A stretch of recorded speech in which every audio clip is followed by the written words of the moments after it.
नमस्कार, मैं हूं संजय शर्मा। आप देख रहे हैं 4 PM न्यूज़ नेटवर्क।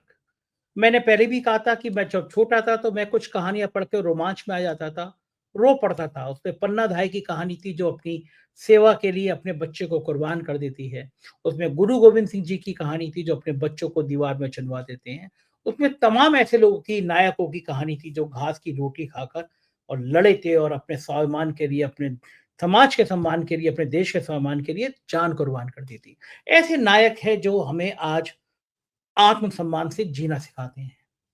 मगर क्या भारत ने आत्मसम्मान बेच दिया है, खत्म कर दिया है? कैसे संभव है कि तीसरा जहाज अमेरिका से आए, उसमें से भारतीय उतर रहे हों, उनके हथकड़ी और बेड़ी लगी हो?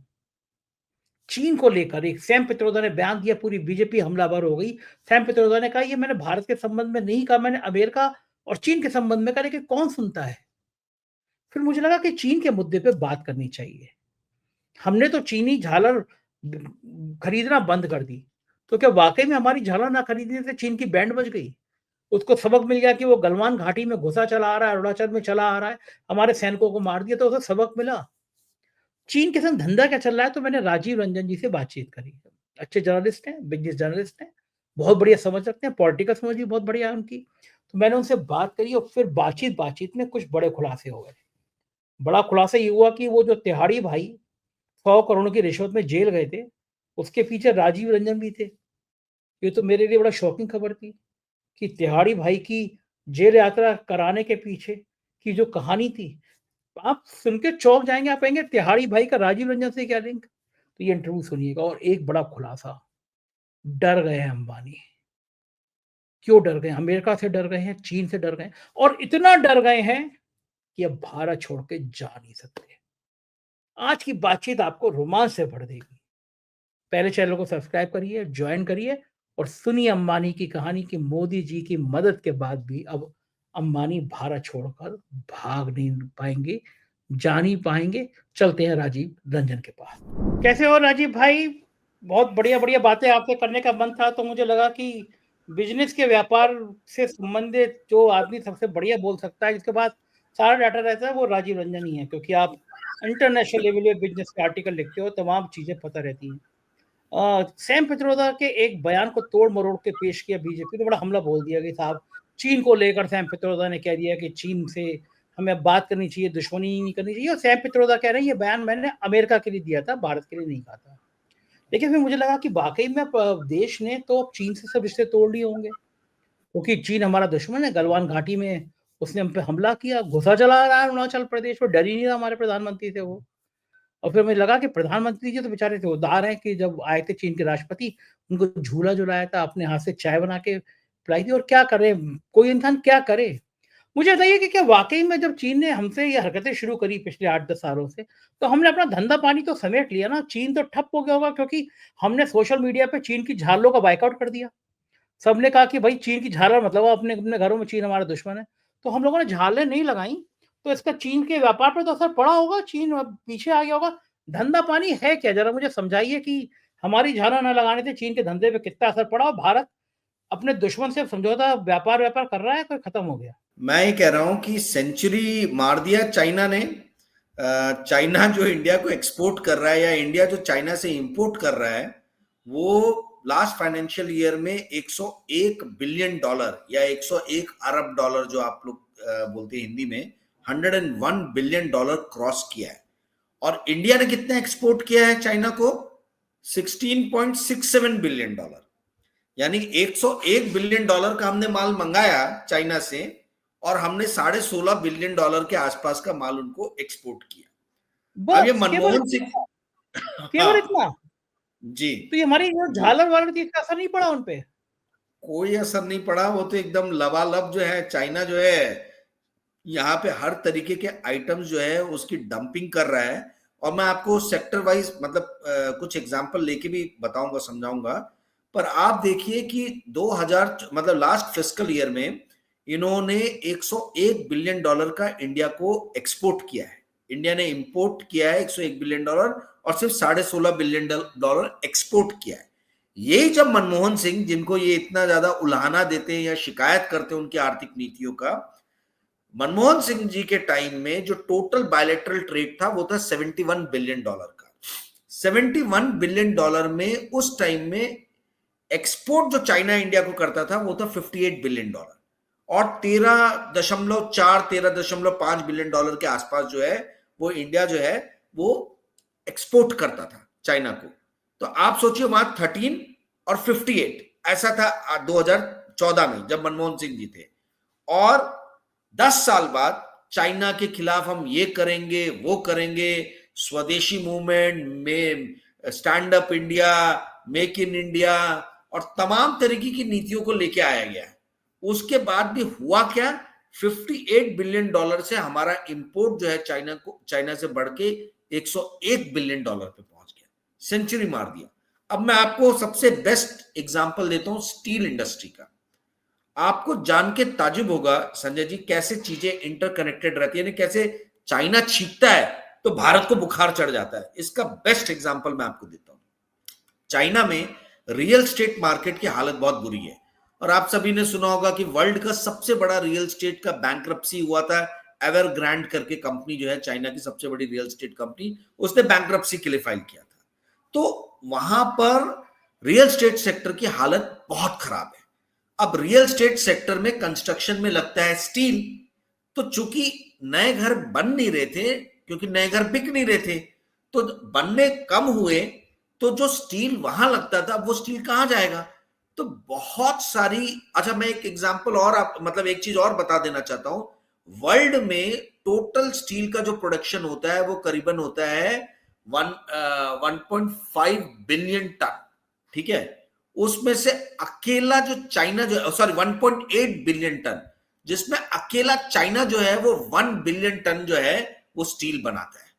अब आप सोचिए इंडिया का प्रोडक्शन लास्ट फाइनेंशियल ईयर में था 136 मिलियन टन, 1000 मिलियन मिलके 1 बिलियन बनाते, तो उनका था 1 बिलियन टन, हमारा था 136 मिलियन टन, ठीक है।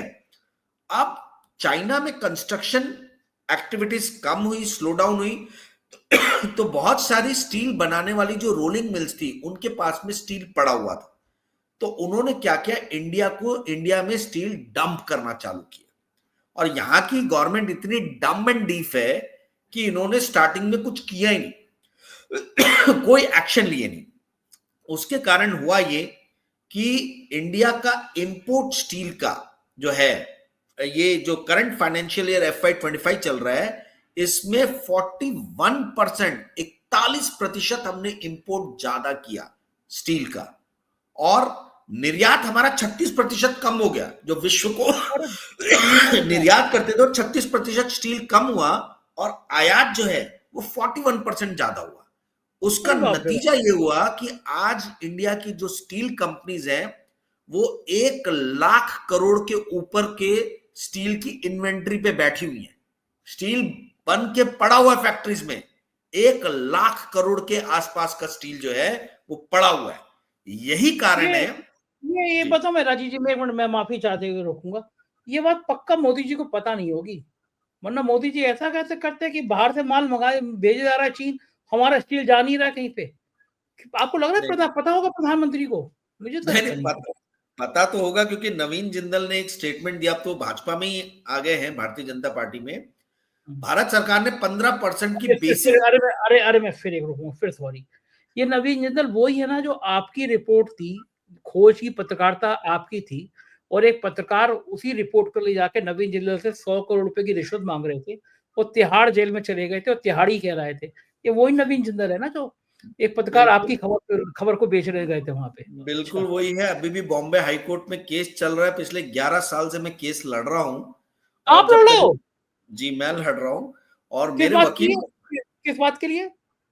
बहुत लंबी कहानी है। जी में मैं काम करता था, जी के इन्वेस्टिगेशन में था। आप लोग को मैंने बताया था कि कोयला घोटाला निकालने में मेरा बहुत बड़ा योगदान रहा है। तो सडनली मेरी बहुत सारी स्टोरीज छपनी बंद हो गई। मैं रांची, झारखंड, छत्तीसगढ़, तमाम तरीके की जगहों से जा जाके जो स्टोरीज लेके आ रहा था, पहले कुछ छपी और उसके बाद सडनली छपनी बंद हो गई। और जब छपनी बंद हुई, कई महीनों तक जब छपी नहीं और हमने स्टोरीज दी, तो हमें समझ में नहीं आया कि क्या हुआ है। फिर सडनली 20 अक्टूबर, मेरे को आज भी वो दिन याद है, 20 या 21 अक्टूबर का दिन था, और उस दिन नवीन जिंदल की एक प्रेस कॉन्फ्रेंस हुई जिसमें हमारे ही ऑर्गेनाइजेशन के एक बहुत ही क्या कहा जाए, मतलब स्टार पत्रकार ऐसा दुनिया मानती है, उनका एक वीडियो जारी हुआ कि वो 100 करोड़ रुपए मांग रहे हैं। कोई और अपना तिहाड़ी भाई जी, 100 करोड़ रुपए मांग रहे हैं। उनके साथ समीर आलूवालिया करके मार्केटिंग के जो बंदे थे, वो भी अपने आप को जर्नलिस्ट बता रहे थे, दोनों बैठे हुए थे, और उनके ऊपर में स्टिंग ऑपरेशन ये हुआ। अब जब स्टिंग ऑपरेशन हुआ तो उसके बाद में ये हुआ कि जी में हड़कंप मच गया। हम तो अखबार में थे, जी के जो इंग्लिश न्यूज़पेपर है डीएनए, उसमें मैं था। तो फिर उसके बाद में डीएनए के अंदर में हड़कंप मचा, और जो जो जी वालों के पास उतनी दिमाग नहीं थी वैसे इन्वेस्टिगेशन करने की। जो भी इन्वेस्टिगेशन मैं करके लेके आता था, या मेरे साथ और एक दो लड़के थे, ठीक है, उनकी बहुत कम रिपोर्ट्स थी, मेनली मेरी थी, तो वो सारी रिपोर्ट्स को जी चलाता था। उस टाइम में पुण्य प्रसून वाजपेयी जो हुआ करते थे, वो लीड एंकर हुआ करते थे, ठीक है, 9 बजे या 10 बजे उनका आता था। तो ये सारी रिपोर्ट्स हमारी पढ़ते थे। अब सडनली ये हुआ कि रिपोर्ट्स आनी बंद हुई, उसके बाद ये स्टिंग ऑपरेशन आ गया। उसके बाद में ये हुआ कि भाई अब तब समझ में आया कि हमारी रिपोर्ट्स क्यों नहीं छप रही थी। फिर जी में अंदर से ये लोग बहुत डर गए थे, क्योंकि किसी भी वक्त सुभाष चंद्रा अरेस्ट हो सकते थे, और सुदीप चौधरी ऑलरेडी अरेस्ट हो चुके थे। तो ऐसा कहा गया कि भाई आप जो है, मतलब आप लोग दूसरी दूसरी नौकरी अपनी ढूंढिए, ताकि कल को आप में से कोई अरेस्ट हो जाए तो ऐसा ना हो कि भाई आप लोग कुछ उगल दो तो लेने के देने ना पड़ जाए, ठीक है, जबकि हम लोग की कोई गलती ना, हमको कुछ पता ही नहीं। और फिर उस वक्त में इन्होंने जो एक बहुत ही गलत काम किया, इन्होंने मेरी सैलरी रोक दिया। और मेरी वाइफ प्रेग्नेंट थी, मेरी बेटी होने वाली थी, मतलब अब तो बड़ी हो गई है, 10 साल की हो गई है, तो वो 11 साल की, तो उस टाइम में बेटी होने वाली थी, और इन्होंने मेरी सैलरी रोक दी। वाइफ जॉब नहीं कर रही, मेरी सैलरी रुक गई। बॉम्बे जैसी जगह में रह रहे थे, 35-35 हजार रुपए किराया देना पड़ता था हर महीने का। मैं बड़ी परेशानी में आ गया था। तो मैंने समझाया इनको कि ऐसा मत करो आप लोग, पर ये इन्होंने बोला नहीं आप रिजाइन कीजिए, नहीं तो हम आपकी और कारण क्या था? केवल वो स्टोरी डील हो गई नहीं थी? नहीं, कारण ये था कि भाई अगर आप लोग को अरेस्ट कर लिया और आप लोग को डंडे मारे और आपने सच उगल दिया कि हाँ हमने ये स्टोरी दी थी, ये दी थी, 6 महीने पहले दी थी और छपी नहीं है, तो फिर आपके ऊपर कहीं भारी, मतलब तब तो अरेस्ट पक्का ही हो जाता ना। पूरे वो मेरे पूरे पिटीशन में मैंने पूरा लिखा है, कहानी पूरी जो है वो वाह! सारी चीजें मेंशन है पिटीशन आपकी में। आपकी आपकी इस याचिका में अपने तिहाड़ी भाई का भी ज़िक्र है? हाँ, बिल्कुल जिक्र है, बिल्कुल जिक्र है। वो तेरी वो तो तेरी पिटीशन वो पूरी फाइल किया, और उसके बाद तो इन्होंने मेरी सैलरी रोक दिया था, तो मुझे बड़ा गुस्सा है। मैं बोला यार, ईमानदारी से काम करने का ये परिणाम, उल्टा इनाम देना चाहिए इन लोग को, तो ये तो मेरे को परेशान कर रहे हैं। तो मैंने उसके बाद में जो है फिर बात किया एचआर हेड से। सीईओ हुआ करते थे भास्कर दास, जिनका 5 दिन पहले निधन हुआ है, उनको भी मैंने एक कल्प्रिट बनाया अपने पिटीशन में। अब तो खैर उनकी डेथ होगी, तो 2 हफ्ते पहले उनकी डेथ हुई है लीवर कैंसर से। तो ऐसे 4-5 लोगों को मैंने उसके अंदर में डाला। ऑफ कोर्स जी, मतलब डीएनए भी उसका पार्ट था। तो जैसे ही मैंने पिटीशन डाला, संजय भैया आपको जान के हंसी होगी, मतलब हंसी आएगी, इन्होंने मेरी सैलरी भी जो रोकी थी वो रिलीज कर दिया, और मेरे को 3-3.5 साल तक इन्होंने दामाद बना के खिलाया। मतलब इन्होंने मेरे को यही बोला कि तुम्हारे एक भी रिपोर्ट छापेंगे नहीं हम, ठीक है, और पर तुमको मतलब हम तुमको सैलरी भी देंगे, तुम्हारी रिपोर्ट नहीं छापेंगे, चाहे तुम कुछ भी कर लो। तो मैंने देखा 3-3.5 साल जो है, मैंने उसमें सैकड़ों रिपोर्ट्स दी होंगी और वो कभी छपी नहीं। तो मैंने बोला ठीक है, फिर मैंने उसके बाद छोड़ दिया। मतलब एक पत्रकार का अर्थ ही क्या है, मेरे वकील ने बोला था कि बने रहो करके, मैं बना रहा, नहीं तो बहुत पहले मैं छोड़ दिया रहता है। तो अभी 11 साल से वो केस चल ही रहा है, अभी तक उसमें कुछ निर्णय आया नहीं है। और अब अरे तो बाप रे बाप! डीएनए ऑलमोस्ट ऑर्गेनाइजेशन भी खत्म हो गया है, कुछ लोग मर गए हैं जो उसमें पिटीशन में, जिनके ऊपर में मैंने ये डाला था, और कुछ कहाँ है मालूम नहीं। इंडिया का आज आपको मालूम है क्या कोर्ट सिस्टम क्या है। क्या जबरदस्त खुलासा हो गया चीन के धंधे को लेकर। हम लोग क्या खुलासा कर दिया। खैर अब आप बताइए, वो संजय चीन भैया, की जो 5 साल में इन लोगों के कारण पत्रकारिता में मेरी कोई रिपोर्ट नहीं छप पाई। मतलब मुझे जहां से भी, मतलब मैं जहां भी जॉब के लिए इंटरव्यू दूं, यहाँ के एचआर वाला पहले ही फोन करके बोल दे कि इसको लेना नहीं है, बहुत ज्यादा जो है ना ये खतरनाक। उतंड बालक है। हाँ, मतलब ये सच के लिए कहीं तक भी लड़ लेगा, इसको कोई वो नहीं है। तो इन्होंने मेरी नौकरी तक लगने नहीं दी, मतलब इतना परेशान करके मेरे को रख दिया था। पर ठीक है, भगवान की दया से बाय गॉड ग्रेस फिर से करियर अच्छा चल रहा है। तो ये कुल मिला के कहानी है, बाकी तो पिटीशन में है मेंशन। तो शायद मैं एकमेव इंडिया में पत्रकार होऊंगा जिसने अपने ही ऑर्गेनाइजेशन के अगेंस्ट में करप्शन का चार्ज लगा के केस फाइल किया होगा, शायद ही कोई दूसरा ऑर्गेनाइजेशन होगा। तो एनीवेज, तो मैं ये बता रहा था कि जो एक्सपोर्ट किया इंडिया ने, सॉरी चाइना ने एक्सपोर्ट करना, डंप करना चालू किया इंडिया में स्टील। उसके कारण क्या हुआ कि 1 लाख करोड़ के इन्वेंट्री पे इंडिया की स्टील कंपनीज बैठी हुई है, ठीक है। और जेएसडब्ल्यू स्टील जैसी इतनी, मतलब इंडिया की सबसे बड़ी इंटीग्रेटेड स्टील प्लांट है इनका कर्नाटका में, उसका प्रॉफिट सेकेंड क्वार्टर में इस फाइनेंशियल ईयर के 84% डाउन हुआ। 84%, 440 करोड़ का सिर्फ उसको प्रॉफिट हुआ, 84% डाउन हुआ। टाटा स्टील का प्रॉफिट डाउन हुआ, मतलब you name any steel company, सारी की सारी स्टील कंपनीज के प्रॉफिट धड़ाम से जाके नीचे गिरे। तो कहां से समस्या शुरू हुई कि प्रॉपर्टी मार्केट चाइना में वीक था, जिसके कारण वहां जो स्टील प्रोड्यूस हुआ उसको इंडिया में बेचा गया है, डंप किया गया है। इंडिया में चूंकि सस्ता स्टील आया, तो जो ऑलरेडी यहां की कंपनीज ने स्टील बनाया था उसके लिए कोई मार्केट ही नहीं मिला, कोई खरीदारी नहीं मिला, तो इंडियन स्टील कंपनी जो है उनका भट्टा बैठ गया। तो ये सब चीजें कनेक्टेड। ये मैंने एक चाइना सिर्फ स्टील में नहीं, हर चीज में ऐसे ही करता है, थोक के भाव से बनाता है, क्योंकि उनका जो स्केल है वो बहुत बड़ा स्केल है। मैंने जैसे आपको बताया कि वर्ल्ड में 1.8 बिलियन टन स्टील जो है उसका कंजम्पशन हुआ, प्रोडक्शन हुआ, और उसमें अकेला 1 बिलियन टन जो है वो चाइना ने किया। ऐसी तो आप भारत की सरकार इतना आने क्यों दे रही है माल? अपना माल ज्यादा बेचे, उनका माल इतना क्यों आने देती है? वो तो हमारे दुश्मन है। तो वही तो देर से जागे ना, इन्होंने लगाया 15% का बेसिक कस्टम ड्यूटी, जो अमेरिका और यूरोपियन यूनियन ने ऑलरेडी पहले से चाइना पे लगा के रखा था। पर जब तब तक तो सत्यानाश हो गया था। सारे नरेंद्रन जो टाटा स्टील के सीईओ हैं, या नवीन जिंदल हुए, या उनके बड़े भाई सज्जन जिंदल हुए, जब इन लोगों ने हल्ला उल्ला मचाना चालू किया कि ऐसे तो हम खत्म हो जाएंगे। आपको मालूम होगा संजय भैया, मॉनेट इस्पात का क्या हुआ? मॉनेट इस्पात बर्बाद होगी। भूषण स्टील का क्या हुआ? बर्बाद हो गई। ये सारी की सारी जो है एनसीएलटी में चली गई ये कंपनीज, बड़ी बड़ी कंपनी, एसआर स्टील जैसी कंपनी, भट्टा बैठ गया, बर्बाद होगी। तो ये पॉलिसीज ठीक नहीं रहने के कारण ही ये सब होता है। भाई चाइना आप पे डंप कर रहा है, आप मारिए 25-30% जो भी, जैसे अमेरिका मार रहा है आज की डेट में, है ना। ये जाएंगे डब्ल्यूटीओ में, जाने दीजिए, जब होगा उसका डिसीजन या निर्णय। पर आप जो है अपनी इंडस्ट्रीज को तो बचाइए। एसआर ने कितने लोगों को रोजगार पे रखा था? आप सोचिए, भूषण स्टील ने 80,000 करोड़ के आसपास में लोन लिया था इंडियन बैंक से, ठीक है, जिसमें से 55,000 करोड़ का ही रिकवरी हुआ, स्टील एंड एनर्जी दोनों कंपनीज कंबाइंड मिला के। तो बैंकों का भी लॉस हो रहा है, जॉब्स का भी लॉस हो रहा है। तो हमको मिल क्या रहा है? ये सही टाइम पे आप जाग जाओ और एक प्रिकॉशनरी मेजर्स लगाओ, एक रिंग फेंसिंग करो, तब तो जाके बचा जा सकता है। ट्रम्प कैसे आके बोल रहा है कि भाई मैं सब पे टैरिफ लगाऊंगा? चाइना क्या कर लेगा? टैरिफ लगाएगा।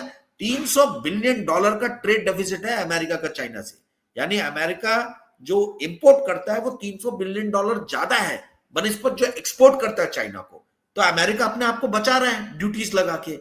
तो इंडिया क्यों नहीं कर रहा है? इंडिया में भी तो वही हाल हो रखा है। इंडिया के अंदर में सेंचुरी क्रॉस कर गया है एक्सपोर्ट का चाइना। तो हम कब जागेंगे? आज की डेट में स्थिति यह है संजय भैया कि यदि चाइना ने सोच लिया कि पेंसिल, मतलब हमको फार्मा के जो बेसिक इंग्रेडिएंट्स रहते हैं जिनको एपीआई बोला जाता है, ठीक है, एडवांस फार्मास्यूटिकल इंग्रेडिएंट्स बोला जाता है, अगर वो एपीआई को चाइना भेजने से मना कर दे तो इंडिया में ये जो आप क्रोसिन और ये सब जो खाते हो ना दवाइयां सर दर्द की, ये मिलनी बंद हो जाएंगी। 99% पेनिसिलिन जो है इंडिया इंपोर्ट करता है। हमारा जो रॉ मटेरियल है, जो ड्रग्स का फार्मा इंडस्ट्री के लिए, वो पूरा चाइना से आ रहा है। मोस्टली चाइना से मटेरियल आ रहा है, हम उसमें वैल्यू ऐड करके अमेरिका को बेच देते हैं, ठीक है। ऐसी बहुत सारे इक्विपमेंट, कंप्यूटर्स जो हैं वो मेनली चाइना से जो है वो सब सारे अमेरिकन कंपनी ने चाइना में डाल के रखा हुआ है। लिनोवो तो खैर ताइवान का ही है। तो वहां से सारा का सारा माल उठ के इंडिया में आता है। इसका रीजन ये है कि हमने कभी भी जो है मैन्युफैक्चरिंग पे ध्यान नहीं दिया, कभी भी अपनी इंडस्ट्रीज के रिंग फेंसिंग ठीक से की नहीं, और हमारा आईटीआई के जो कोर्सेज हैं वो बाबा आदम के जमाने के पुराने ढर्रे पे चल रहे, हमारे इंजीनियरिंग के कोर्सेज पुराने ढर्रे पे चल रहे, हमने आर&डी पे स्पेंड नहीं किया, हमने इन्वेस्टमेंट पे स्पेंड नहीं किया, हमने मैन्युफैक्चरिंग इंडस्ट्री को कैसे बढ़ाया जाए इस पे सिर्फ स्लोगन्स ही दिए, मतलब खाली हवा हवाई हुआ है, वास्तविक काम ज्यादा हुआ नहीं है। ये सब चीजों का मिलके जो असर हुआ है वो ये हुआ है कि इंडिया आज पूरी तरीके से चाइना के ऊपर में क्या कहा जाए डिपेंडेंट है। चाइना ने जिस दिन ठान लिया उस दिन इंडिया को जो है वो बहुत बुरी तरीके से सबक सिखा सकता है। जी संजय जी, ये कितना खराब है, कितना खौफनाक है, मेरी समझ में ये नहीं आता कि सरदार पटेल की प्रतिमा बन रही है, उसमें भी चाइना के ठेके की बात आती है। चाइना को मेट्रो में भी चाइना के ठेकों की बात होती है। वो आदमी गलवान, वो देश गलवान घाटी में घुस के हमारे जवान मार रहा है, अरुणाचल में गोसा चला आ रहा है। हमारे 56 इंच वाले प्रधानमंत्री पता नहीं कहाँ पे आराम से सो जा रहे हैं। क्यों डरते हैं हम इतना? क्यों कमजोर हैं? क्या हम बाकी में बहुत कमजोर हैं जो डर जाते हैं? आप सरकार तो छोड़िए, मैं इंडिया का एक बिजनेसमैन आपको बताता हूँ, अनिल अंबानी का आपने नाम सुना होगा। अनिल अंबानी के ऊपर में फॉरेन यानी चाइनीज बैंक्स का लोन था, तो उन्होंने लंदन के कोर्ट में जाके बोला कि भाई मैं दिवाला हो गया, मेरे पास में कोई पैसे नहीं, मेरी बीवी के जेवरात गिरवी रख के जो है मैं कैसे भी चला रहा हूं करके, मेरे पास है ही नहीं कुछ भी। और चाइनीज बैंक्स ने बोला कि झूठ बोल रहे हैं, ठीक है हमको पैसे चाहिए। अब आप सोचिए, ये इस भय से कि चाइनीज मेरा कुछ बिगाड़ ना दे, इंडिया के बाहर कदम ही नहीं रखते। अनिल अरे अंबानी बाप! को आप, अनिल अंबानी कहाँ फॉरेन जाते हैं आप मुझे बताइए ना। अब देखिए फॉरेन में कितने विजिट मारे उन्होंने, मारे मतलब ना के बराबर आपको दिखेंगे। तो ये मतलब इंडियंस जिन लोगों ने भी क्योंकि चाइना एक ऐसा देश है, आप देखिए अमेरिका ने इंडियंस को तो बेड़ियों में बांध के भेजा है, क्या आपको लगता है चाइनीज अमेरिका में इलीगल वे से नहीं रह रहे? कितने चाइनीज लोगों को आपने सुना है कि हवाई जहाज में वहां के सैन्य जहाज आए और बेड़ियों में बांध के चीनियों को बीजिंग में उतारा है? एक जहाज आप मुझे बता दीजिए, दिखा दीजिए। इंडिया में उतार रहे हैं इंडियंस कुछ नहीं बोल रहे, इंडिया विश्व गुरु है बोलते हैं, ठीक है हमारे नेता विश्व गुरु है, इसीलिए हमारे लोग बेड़ियों में बंद के आ रहे हैं। और वो जो विश्व गुरु नहीं है उसके देश का कोई व्यक्ति जो है उसको कोई बेड़ियों में नहीं बांधा जा रहा, कुछ नहीं किया जा रहा, ठीक है। तो आप मुझे बताइए, मतलब जिससे अमेरिका घबरा रहा हो तो हमारी क्या भाई, वो तो सुपर पावर है, वर्ल्ड की सबसे बड़ी इकोनॉमी है, वर्ल्ड का सुपर पावर कंट्री है, उसकी नेवी आर्मी एयरफोर्स का कोई मतलब जवाब नहीं है, मतलब कोई मुकाबला नहीं कर सकते। वो कंट्री चाइना से घबरा रही है, डर रही है, तो भैया हम लोग कहां पंगा लेंगे और क्या पंगा लेंगे? पंगा लेने के लिए बेसिक आपके स्ट्रांग रहने चाहिए। आपके बेसिक कितने स्ट्रांग है आप बताइए मुझे। ना तो आपने कभी इंडस्ट्रीज की तरफ ध्यान दिया, यहां पूरा जो ध्यान है फोकस है वो सॉफ्टवेयर सॉफ्टवेयर, सबको सॉफ्टवेयर में घुसना है, ये सभी ट्रेडिंग करके पैसे कमाना चाह रहे हैं, कोई भी फैक्ट्री फ्लोर पे उतर के मेहनत करके पैसा नहीं कमाना चाह रहा है। ब्लू कॉलर जॉब्स जो है उसको उसकी कोई डिमांड ही नहीं है इंडिया में। जैसा मैंने बताया कि इंजीनियरिंग हो गया, आईटीआई हो गया, आईटीआई के कौन से बाबा आदम के कोर्सेज चल रहे हैं, तो आप यहां से बहुत ही स्किल्ड जो जो मैन पावर जो इंडियन इंस्टीट्यूट से निकल रहा है, इंजीनियरिंग इंस्टीट्यूट आईटीआई, ये बहुत ही बेकार है। हम दूर दूर तक चाइना के वर्कर्स से हम कंपीट नहीं कर सकते। आप बताइए चैट जीपीटी के बराबर में वो डीप सीक लेके आगे, हमने क्या निकाला भाई? वो भी $5 मिलियन, $5 to $6 मिलियन में उन्होंने ऐसी अद्भुत चीज प्रोड्यूस कर दी कि जो हम मतलब सोच ही रहे और कर कुछ नहीं पाए। तो आप ना केवल चाइनीज जो है वो मैन्युफैक्चरिंग जॉब में बहुत अच्छा परफॉर्म कर रहे हैं, बल्कि सॉफ्टवेयर में भी वो अद्भुत परफॉर्मेंस कर रहे हैं, और सैन्य शक्ति भी जो है वो भी उन लोगों ने उसमें उल्लेखनीय काम किया है। कारण यह है कि वहां के जो पॉलिटिशियंस है वो बड़े फोकस्ड है, और वो ढकोसलेबाजी नहीं करते, करेक्ट नहीं। वो सिर्फ जो है स्लोगन्स देने में विश्वास नहीं रखते, वो स्लोगन्स को इम्प्लीमेंट करने में विश्वास रखते हैं। हमारे यहाँ सिर्फ नारे दिए जाते हैं, हमने बट धरातल पे वो नारे हमने परिवर्तित नहीं चैट होते। जीपीटी के हमने भी चैट जीपीटी के मुकाबले खड़ा किया तो कुंभ खड़ा कर दिया। देखो 50 करोड़ लोग आ गए, स्टेशन पे मरे जा रहे हैं, भगदड़ में मरे जा रहे हैं, कुंभ जा रहे हैं। 144 साल के बाद कुंभ हो रहा है। ये था झूठा प्रचार कर दिया और झूठे प्रचार पे करोड़ों खर्च कर दिए। करते तो हम वो भी बहुत बड़ा-बड़ा काम है। लेकिन बताइए अनिल अंबानी को बताइए कुंभ में गए, यहाँ भगदड़ मच गई, योगी जी कह रहे कोई वीआईपी नहीं मिलेगा, अनिल अंबानी को ऐसी सिक्योरिटी में वीआईपी तरीके से डुबकी लगवाई गई। तो जो आदमी दिवालिया है, जो कह रहा है मैं बीवी के जेवर बेच के कुछ कोई काम चला रहा हूँ, मोदी ने तो उसको फिर राफेल में भी रखा था। मुझे याद आया, राफेल के सौदे में भी ये दिवालिया कंपनी कैसे आ गई थी अनिल अंबानी की? अब यही तो जो है, मतलब विश्व गुरु जी बोलते हैं हमारे नेता कि मैं सबसे ज्यादा ईमानदार, मैं हूं चौकीदार। तो ये चौकीदारी जो कर रहे हैं, ये किसकी चौकीदारी कर रही है, बहुत बड़ा सवाल है। लोग यही तो पूछ रहे हैं। और जैसी राफेल के मामले में अनिल अंबानी के ऊपर में स्पॉटलाइट आया, आप देखिए अनिल अंबानी को इन्होंने बाजू में कर दिया, ठीक है। अदानी के लेके आए, अब अदानी पे स्पॉटलाइट आया, देखेंगे तीसरा किसको पकड़ेंगे। तो इनका यही है कि एक उद्योगपति किसी के साथ में चलते हैं, स्पॉटलाइट जैसे उसके ऊपर में आ जाते हैं, दूसरे के पास चले जाते हैं। भाई देखो, एक कड़वी सच्चाई है संजय जी, इस बात को जो है ये मान लेना चाहिए। और ये बोलते हुए मेरे को किसी भी तरीके की कोई झिझक या हिचक नहीं है कि इस देश के अंदर में जो भी पॉलिसीज बनती है वो कॉरपोरेट्स के दिशा निर्देशन में बनती है, पूरे दिशा निर्देशन में बनती है। ये उनका किसी भी तरीके से सरोकार नहीं होता है कि ये आम जनता के लिए अच्छी है कि नहीं है, ये कॉरपोरेट्स के लिए अच्छी है कि नहीं है, उसके ऊपर में ध्यान दिया जाता है, ठीक है। पूरी और मोदी जी कोई दूसरे डिफरेंट नहीं है, किसी भी दूसरे लीडर से डिफरेंट नहीं है। ये बेवकूफी है इस देश की जनता की, ये दुर्भाग्य है इस देश की जनता का कि एक आदमी 11 साल से झूठ बोलते आ रहा है और आप उस झूठ को रिलाय कर रहे हो, उसको सच मान रहे हो, आप उस झूठ को सच मान रहे हो। ये आपकी मूर्खता है, आप मूर्ख हो, इसीलिए आपको कोई झूठ बोलने वाला आदमी जो है वो आप पे शासन कर रहा है। इसमें आपकी मूर्खता है, आपकी कमजोरी है। प्रश्न पूछना चाहिए कि आप हमें नीतियां बताइए कि कौन सी नीति आपने ऐसी बनाई है जहां पर कंज्यूमर्स के वेलफेयर के लिए नीति बनाई गई और कॉर्पोरेट्स को नुकसान हो रहा। आज कुंभ में 30,000 35,000 के एयर टिकट्स बिक रहे। एक एयर इंडिया थी, इंडियन एयरलाइंस थी, वो भी उठा के आपने टाटा को दे दी, क्या फायदा हुआ आप मुझे बताइए ना। आज कम से कम एयर इंडिया या इंडियन एयरलाइंस रहती और वो 5,000 6,000 की नागपुर से प्रयागराज की टिकट करती, इलाहाबाद की करती, तो झक मार के इंडिगो और बाकी जितने कॉम्पिटिटर्स उनको करना पड़ता। अब अरे आपने जो है प्राइवेट को दे दिया। मोदी जी ने कहा होता कि मैं चाहता हूं कि हवाई चप्पल पहनने वाला व्यक्ति भी जहाज में घूमे। तो कर रहे हैं ना हवाई वाला, जब हवाई चप्पल वाला चौथे। मैं रांची में था, अरे राजू भाई मैं रांची में था, मैंने टिकट देखा 24,000 रुपए की रांची से लखनऊ, 34,000 रुपए की रांची से प्रयागराज, और कुंभ होने के 4 दिन बाद वही टिकट 24,000 वाली 6,000 की हो गई। गजब लूट है भैया, क्या गजब लूट है भाई राजीव आप ये भाई। सोचिए, ये बनियों की सरकार है। यहां तक इसका सबसे बड़ा सबूत जो आपको मिलेगा, आज देखिए इस पार्टी के अंदर में किसकी तूती बोल रही है।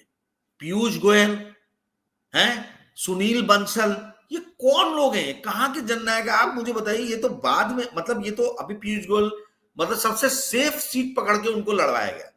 तो ये जो है ये बनियों की सरकार है, ये कॉर्पोरेट्स के बारे में सोचती है। जनता जो है उसके बारे में दूर दूर तक जो है जनता जनार्दन कहीं भी इनके फोकस में नहीं है। फोकस में रहते तो कभी भी ये एयर टिकट जो है कुंभ जैसे, मतलब जहां भगदड़ में लोग मर जा रहे ट्रेन में, अगर यही बताइए 5,000 4,000 6,000 की टिकट रहती तो हो सकता बहुत सारी जो ट्रेन में जनता जा रही है वो शायद फ्लाइट में जाती, ठीक है। तो आप तो खुद ही अपने लोगों के लिए जो है उनका जीवन को दुर्गम बना रहे हो, कठिन बना रहे हो। तो ये कैसी सरकार है, इनमें कोई एम्पैथी नहीं है। ये सरकार कोई जनता से अपने कनेक्ट नहीं हो पा रही है। किस तरीके की सरकार है भाई, किसके लिए सरकार चल रही है, ये जनता ने खुद ने पूछना चाहिए। हम तो बोल बोल के थक गए, आप लोग सोचिए, थिंक अबाउट इट कि कब लास्ट टाइम आपके फेवर में नीति बनी थी जिसके कारण कॉर्पोरेट्स को नुकसान हुआ था। एक बार सोच के बताइए। और आप जो है 9860317209 पे मुझे मैसेज करके बताइए कि कोई आपको ऐसी नीति याद आती है, तो मैं उस पर जरूर आर्टिकल लिखूंगा। धन्यवाद। बिल्कुल बिल्कुल, बहुत बहुत शुक्रिया राजीव भाई, आपने इतनी सारी बातचीत करी, थैंक यू। ये तो राजीव रंजन, और मुझे यकीन है ये जो खुलासा, ये जो बातचीत, ये जो सिलसिला राजीव रंजन ने फरमाया है आज, वो आपके दिल को हिला गया होगा। कैसा लगा कमेंट करके जरूर बताइएगा। शुक्रिया, थैंक यू।